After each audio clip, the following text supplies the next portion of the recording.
holding tea. "There you are," he was saying to Psyekoff. "There you are. A noble by birth, a rich man, a favorite of the gods, you may say, as Pushkin has it, and what did he come to? He drank and dissipated, and there you are. He's murdered."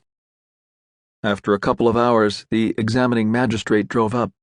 Nicholas Yermolayevich Chubakov, for that was the magistrate's name, was a tall, fleshy old man of 60 who had been wrestling with the duties of his office for a quarter of a century.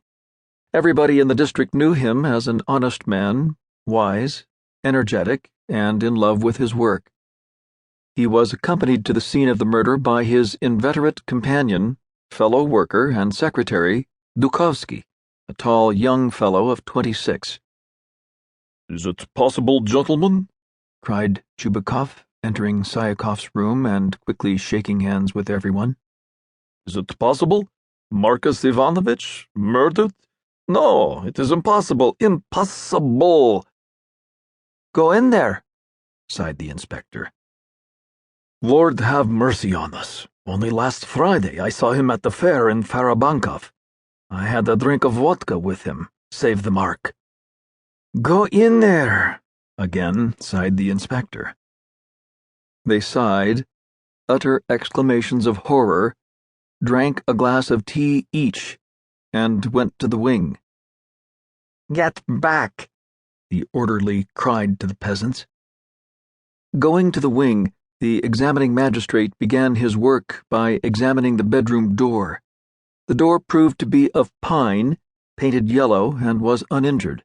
Nothing was found which could serve as a clue. They had to break in the door. "Everyone not here on business is requested to keep away," said the magistrate, when, after much hammering and shaking, the door yielded to axe and chisel. "I request this in the interest of the investigation. Orderly, don't let anyone in." Chubakov, his assistant, and the inspector opened the door, and hesitatingly, one after the other, entered the room. Their eyes met the following sight. Beside the single window stood the big wooden bed with a huge feather mattress. On the crumpled feather bed lay a tumbled, crumpled quilt. The pillow, in a cotton pillowcase also much crumpled, was dragging on the floor. On the table beside the bed lay a silver watch and a silver 20-kopeck piece. Beside them lay some sulphur matches. Beside the bed, the little table, and the single chair, there was no furniture in the room. Looking under the bed, the inspector saw a couple of dozen empty bottles, an old straw hat, and a quart of vodka.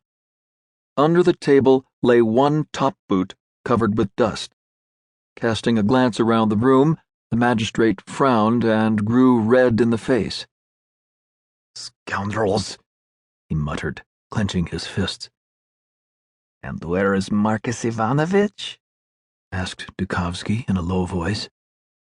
"Mind your own business," Chubakov answered roughly. "Be good enough to examine the floor. This is not the first case of the kind I have had to deal with, Yugraf Kuzmich," he said, turning to the inspector and lowering his voice. "In 1870 I had another case like this, but you must remember it, the murder of the merchant Potryatov. It was just the same there. The scoundrels murdered him and dragged the corpse out through the window." Chubakov went up to the window, pulled the curtain to one side, and carefully pushed the window. The window opened. "It opens, you see. It wasn't fastened. There are tracks under the window. Look, there is the track of a knee. Somebody got in there. We must examine the window thoroughly." "There's nothing special to be found on the floor," said Dukovsky. "No stains or scratches. The only thing I found was a struck safety match. Here it is. So far as I remember, Marcus Ivanovitch did not smoke, and he always used sulphur matches, never safety matches. Perhaps this safety match may serve as a clue." "Oh, do shut up," cried the magistrate deprecatingly. "You go on about your match. I can't abide these dreamers. Instead of chasing matches, you had better examine the bed."